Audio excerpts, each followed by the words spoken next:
Is heaven and hell even real or not? Wait, listen. No one has actually gone to heaven and come back. So every visual representation of heaven and hell you have in your head is completely fictional. And come to think of it, so God created humans, then informed few of the humans that he has prepared heaven and hell. And after the death of these humans, they will either go into heaven or hell. So the only factor and passport that they can use to enter that heaven is through him. Only through him. And anybody that doesn't believe or worship him won't go into that heaven, but go into that hell that he prepared. And they will suffer for eternity. So now this God tells few of these people to go and inform and preach about his existence to the remaining multitude of people on earth. And if these people don't accept him in their life, they are going to hell and they will suffer for eternity. So he created this Lucifer. He allowed the Lucifer to sin against him. He didn't kill the Lucifer. Then he now created humans. He now allowed the Lucifer to tempt the humans. The same Lucifer that you didn't kill. You allow Lucifer to tempt humans. Then the humans start sinning. You now tell the humans that you're not going to destroy the humans and Lucifer together inside the fire that you created.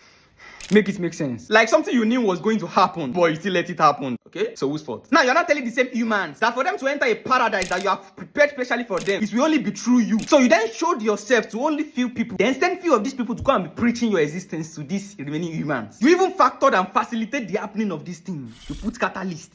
You created the forbidden fruit, put it inside that garden. Adam and Eve, you were waiting for them to eat it. They hate it. Now said, oh yeah, you guys are going to start suffering. Your generations, I'm going to inform them later that I created hell for them. Anybody that doesn't come through me is not going to enter heaven, paradise. They are going to burn in that hell. Good story, good inception. You need to understand that the concept of free will can never overshadow the omniscience. It can never overshadow the omnipotent. A being that knows the future and knows the past, knows there was going to be a free will. The being already knows the outcome of the free will. Like, okay, think about it. Wait. For many of you that usually argue in the comment section about free will, someone that knows the future and knows the past, created free will, already knows the result of the free will, yes? Okay, if you already know what the outcome of the free will is going to be, and you are here to create that being, but you already know the outcome of giving the being a free will, how does that make sense? You know what the future holds. You know the result of the free will. You know what the result of the free will is going to be. Then you now created the Adam and Eve. You gave them free will, but you already knew they were going to eat the fruit that you purposely created and put inside that same garden. Like, you wanted to create a robot. You gave the robot a free will, but you already knew the robot was going to do something. Then you now go and put something to attract that thing the robot was not supposed to do. But no, you already know the robot was still going to do it. You gave the robot free will. Do anything that you want. You already knew what the robot was going to do. So now the robot now choose to do that thing, which you already knew. And you're the one that facilitated it. Now came out and say, oh yeah, now that you have done it, I'm going to punish you.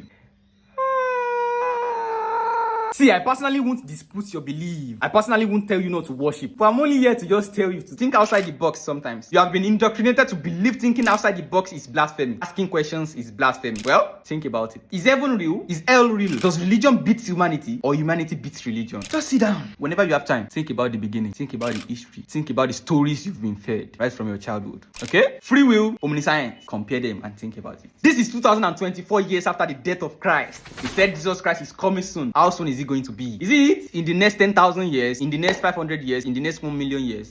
Jesus might even show up tomorrow. Is he going to meet you as a righteous person? Will he take you to heaven or will he take you to hell? Think about it. Well, so you already know coded immune exchange. The number is on the screen. Your BTC, USDT, gift cards, Sharp payment, Sharp transact. Let's trade. So DM me, let's trade. You are trading with me personally. So I pay instantly. Make sure you subscribe to my YouTube channel, follow my backup account, and don't miss my next episode. You can't afford to miss it. Click the follow button now. See you guys later.